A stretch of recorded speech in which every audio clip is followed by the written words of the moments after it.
back then, always to have MotoGP racing going on, but it's not quite happened until now. 4 clear of Rins, 15 clear of Vinales, and 17 clear of Fabio yesterday. I'm curious to know where the overtaking hotspots will be on a MotoGP bike around here. He feels like if Oliveira can make a good start and with clear track ahead of him, he might be able to try and break up the pack in the MotoGP World Championship. If it is, it's been a heck of a career. A former 125cc World Champion, the 34-year-old, 24 Grand Prix victories, over 100 podium finishes in the World Championship as a whole. So many different winners, 9 of them in total in 13 races. Will we see a 10th different winner? First time in history. 7 wins for independent teams as well. That equals the record from 2 to the final sector around turn 15. Ready to start a 25-lap race. Will we see a 10th different winner? Will it be Polispargo, Taka Nakagami, Jack Miller? What about 2020 World Championship campaign has played out? You would not be surprised if our victory tallies go.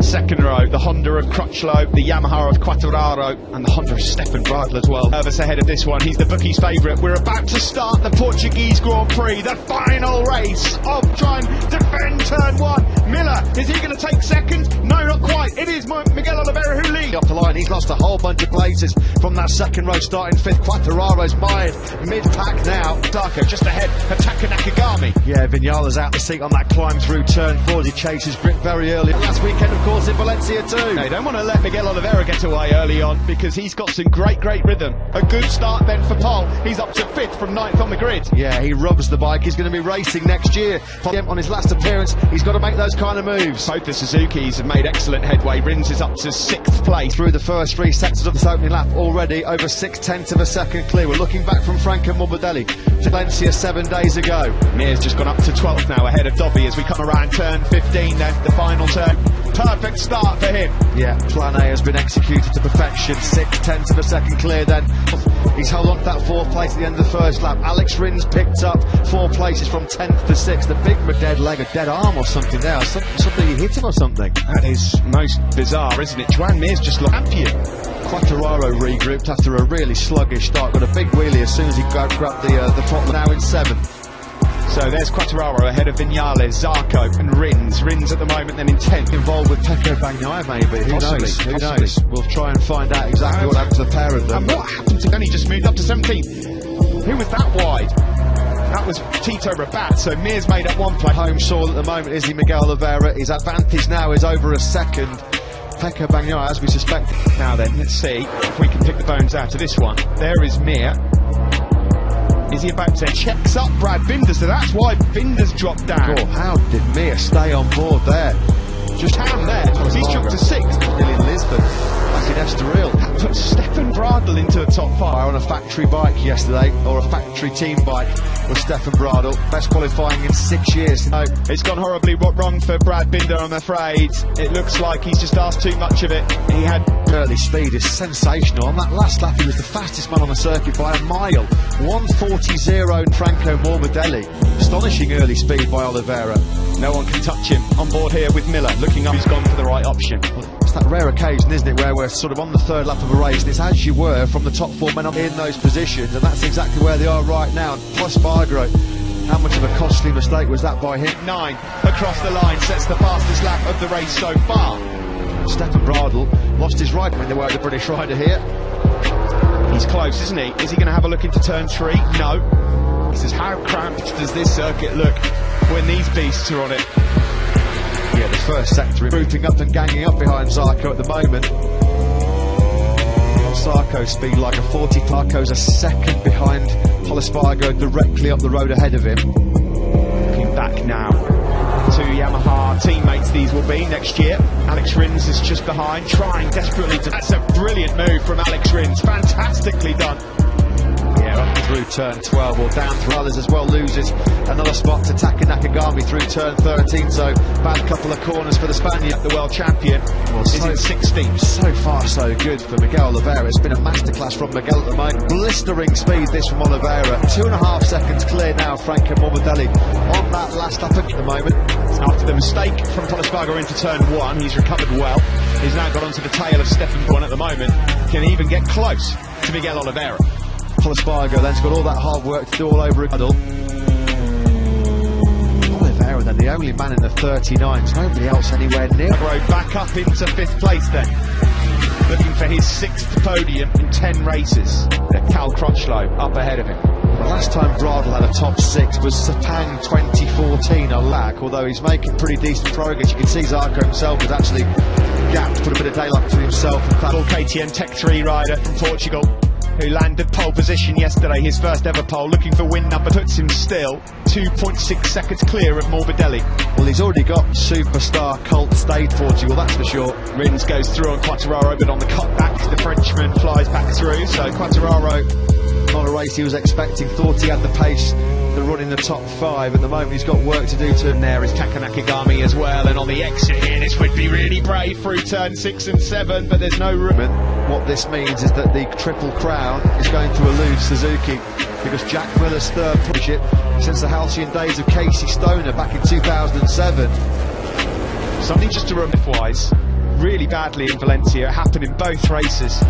The pace dropped off a cliff, and he's got brilliant rhythm and he's much quicker here than he was in Valencia, full stop. But it's something worth noting that both back in the 39s, 2.9 seconds clear. Franco Morbidelli and Jack Miller behind this man Oliveira are keeping tabs with Oliveira. They were both 0.3 of a second slower than Oliveira, who's brilliantly gone back the rest right now, that's for sure. Now there's a couple of changes further back. Rins is through on Quartararo to worse for the number 12. The start of his reign as MotoGP World Champion's been very, very disappointing. He's got a long gap to bridge to Valentino Rossi in 15th spot right now. Now the top 3 overall, isn't it? Cal Crutchlow then has finally lost 4th place as well, possibly well, Spargo. Now, how much of the time has he got to recover to Jack Miller ahead of him? Quite over Spargo. Yes, and the 2 Honda riders, Crutchlow and Bradl, have their hands full as well, because just behind them, Miguel. Across the line he goes. It's a 40.1. No matter what Morbidelli and Miller do, they just cannot run the pace of Oliveira. Simple as that. He's just operated his 9th place. Taka Nakagami trying to fight his way through. This is going to be a hard watch if you're in here. Quite a bit of weakness. No problem for Franco Morbidelli. Had double podiums so far this year. You've got to go a long way back to find Mir and Petrucci. Not the fair incident between Bagnaia and Mir. Now, maybe that was it. Let's have a look and see what happens then. Pecco Bagnaia. That's what we thought may well have happened. That's not looking very good.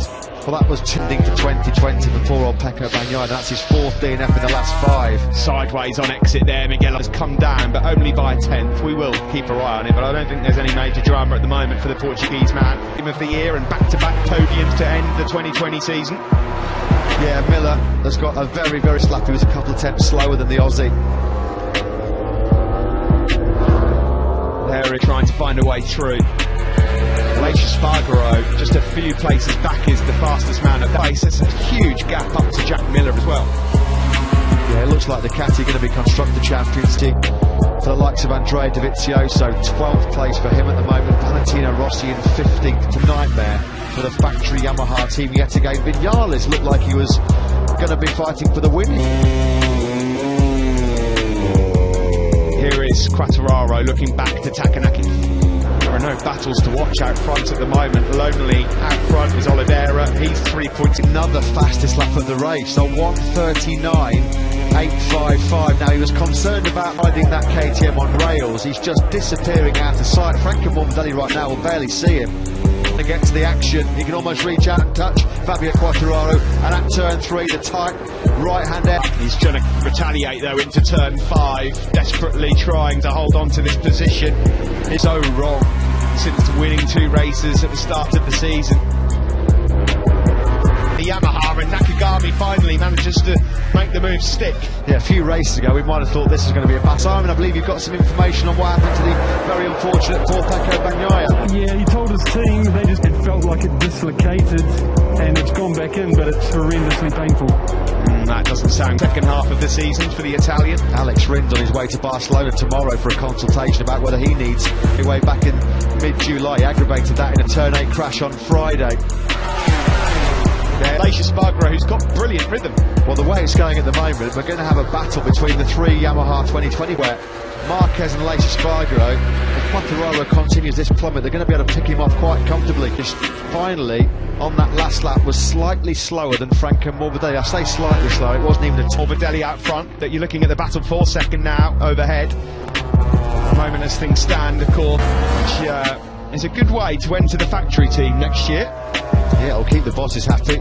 MotoGP race for Ducati. They came mighty close to it last weekend in the closest finish we've had all season. At the moment, we're not getting a repeat of that brilliance because Miguel Oliveira is just coming to the final corner. Imagine the noise we would have had from fans in the grandstand here. On that last lap, the slightly quicker man by just a thousandth of a second was Jack Miller. Moto2 world champion Alex Marquez. And it's Joan Mir, turn 3, dislocated shoulder which did pop back in but sounds horrendously painful and uncomfortable. There's another instant of 2.5 seconds at least to get a point to start his world championship defence. Hasil Motogp almost lost all. And his chances of victory are already gone because of Oliveira, but his chances of podium again slipping away. Coattails, then you've got Zarco. Rins is closing as well. He's found some decent rhythm in the last. For 4th place is Advantage Espargaro, Crutchlow, and then Bradle keeping himself firmly in contention as well. The thing is about never having been to a circuit as well, we know there'll be a drop now. He was expecting there to be the drop. Fabio Quartararo talked about it yesterday, saying that this circuit, of course without Chilin, the drop-off's been a little bit more severe than perhaps what they might have anticipated. Quartararo though on off Oliveira, but at the moment he's trying to find a way of getting through on Franco Morbidelli. You're looking here though at this is, isn't it? Espargaro on the KTM heads that battle from fighting like this, and let's not forget Bradle crashed at the fast turn 9 this morning in warm-up. It's all looking quite academic. Yeah, apparently the front end of Stefan Bradle, so to jump back on, that's the way he ended warm-up. To go into the race with that fresh in his mind, the last experience he's done this year, stepping in to replace Marc Marquez after that season-ending horrible right arm injury in the drive by a long time, well, 6 years actually. We've got to the halfway point of the race. 30 Kagami and Dovi all get that wrong. I don't know whether they all got sucked in there by Stefan Bradle. Zarco got up to the Rins, was reacting to Bradle ahead of him, and then Nakagami, of course. It was a chain reaction, knock-on effect. That's going to case supreme concentration, and once these tyres start dropping, it's going to become even harder to stay on circuit. Yeah, just wonder whether he's experiencing just a few fatigue, stamina issues maybe. Sector 2 started off in the 39s. He's just come recently into the low 1:40s, but at the moment, no. Felt any pressure of racing in his home Grand Prix. He certainly hasn't shown it, and not in this Grand Prix as well. Hervé Poncho, they Tech 3 and did not win a single race. They're about to win 2 in the same season. What 3 team? This man has been a league apart, a class of his own. It's been exhibition. But there's going to be no doubting who deserves this one. His lead now is 4 seconds. So this has been his story all season long. He's not had anything like spectacular speed, but what he's always had, he hasn't got the speed of it, but he's got the consistency, and that's why he's just starting to ghost his way towards that battle before. 182, 183 beats per minute for the Italian. It's an embarrassment. Quartararo, Viñales and Rossi are all together in 13th, 14th and 15th. The supposedly inferior spec motorcycle fighting for yet another podium finish. Dovi back to Rossi. You can see the battle from 4 seconds behind Valentino Rossi. Yeah, it's been over. Oliveira's still doing low 140s. It's all over. It's over for Mir. He's pulling in. A couple of big contacts in this race. You just wonder whether there's perhaps some damage. Yeah, he's looking down. Yeah, then with the motorcycle. So Joan Mir, the world champion, his first race as a world champion, is a retire. Speaks to Frankie Carcetti. They're all looking around. Davide Preview at the moment. And isn't it as well? Because Alex Rins is going the wrong way. Rins has dropped into the mid 141s now to manage the tyres very well. You'd think that Alex Rins would be coming on particularly strong at this stage of the race. Well, they were celebrating last week. It's a bit doom and gloom in the garage today. Commiserating today on Villa here. Can he find a way past Franco Morbidelli out front? Still 4 seconds ahead. It's another Villa. Jack Miller's just the second man in this Grand Prix to find a 139. 139.95. Not sure what's happening to Alex Rins because now he's doing 42s.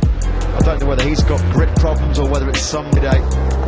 looks a bit close between Maverick Vinales and Fabio Quartararo. Valentino Rossi's closed up on the end of this one. They've got Alex Rins up ahead of them. Well, better to have your problems when you have already wrapped up the MotoGP World Champ. The Triple Crown, and Alex Rins' chances of staying in the top three are evaporating here because Quartararo and Maverick Vinales just put in his fastest lap of the race a moment ago. So they drop over the hill at turn 8 and through turn 9. Quartararo, wasn't it? Coming out of turn 11. On Fabio Quartararo, but Fabio's going to have another look back through. Can now Maverick Vinales get almost have contact there? See how far away these guys are. 4.2 seconds advantage. There's been no tyre drop off at all for Miguel Oliveira, absolutely brilliantly. Yeah, and now Miller's getting very close to Franco Morbidelli, and this could just be a matter of time. 5 beckons for the Frenchman. Yeah, good ride, strong way to move into Pramac Ducati next year. Francesco Guidotti looks on. Looks like a podium is coming. Did this last year, didn't he, as well, Jack Miller? A real strong finish to 2019, and bar some the cruel look of Fabio Quartararo's tear-off getting sucked into his airbox. That robbed his Ducati of conditions and then wiped out by Brad Binder in Teruel. There's been a lot of points gone begging for Jack Miller. Back to 4 tenths, 5 tenths across the line. Yes, 6 tenths in fact, so that was a mistake. Yeah, to try and find their way through on Franco Morbidelli. He must be sick of the sights of the back of Franco Morbidelli right now. I reckon it's Elisha Spargaro on the Aprilia. Well, he did say yesterday, keep an eye on him, he's got great tyre life. Quartararo, he's not claimed a top 6. Valentino Rossi on that late 1 minute 40, but he's lost ground. Rins struggling as well in the closing stages of this one. It's so difficult to watch, isn't it? You know, when you're so close to a famous victory, what a way to round them team. Well, it would be 8 podiums in all and 3 wins in 2020. What? Yeah, I mean, for many people, they've been the surprise sensations of this 2020 World Championship. Yes, nobody, it's a massive shock. If they're outside of the top 6, that's not going to happen today. They're on course for a famous victory with Morbidelli, who can't break away from Jack Miller, who's hanging on in there, as you knew he would do. Vinales and Rossi now, as we see Dovi going through on. Is that Alex Miles is starting to show signs of speed later on? Likewise Nakagami. Rossi's gone through now on Alex. He has been flatlining throughout the whole race. He's just been able to keep his rhythm, and while everybody else is encountering late, steady Eddie show, hasn't it, from Dovi? Now Crutchlow still in contention for Johan Zarco, but the man that's got the speed in this pack at the moment is Dovi. Down into 20th place on the grid yesterday, so some unusual technical problems befalling the world champ. Desperately trying to find some mistake coming from Franco Morbidelli, but this is a fantastic end to the season for the Italian who we're on board with now. 5 laps from to get one more place on the podium on his departure for the Pramac Ducati team. Here comes Dovizioso now. Not a lot of room there for the top 6. Really, really tough now. And Dovizioso just blitzed through on Zarco. Nakagami's come 5 since Le Mans in the wet, and his first dry top 5. Get this, since the Grand Prix of Styria. That's around him, and now Miller is right on Franco Morbidelli's rear tyre. This is like Valencia 7 days with Miguel Oliveira long, long gone. Miller's beautiful throttle control there. They climb up towards then the last couple of sectors. Is there going to be a change for 2nd place? Awesome, he's not put a foot wrong. He made the perfect start from pole position, and once he was able to open up that gap, he's control 0.1. Only a 10th quicker than Jack Miller, who was himself a 10th quicker than Franco Morbidelli down, doesn't it, between this pair? It really does. It really does. After going wide over the last 2 weekends, he could write a book on Frankie's riding style. Who, since Misano, has just come alive. What a turnaround it's been in Petronas Yamaha. It would be Franco Morbidelli, who's going to be the top Yamaha man in the championship as well. Well, not Yamaha, obviously. No, indeed. And he's not going to get the machinery upgrade next year as well, is he?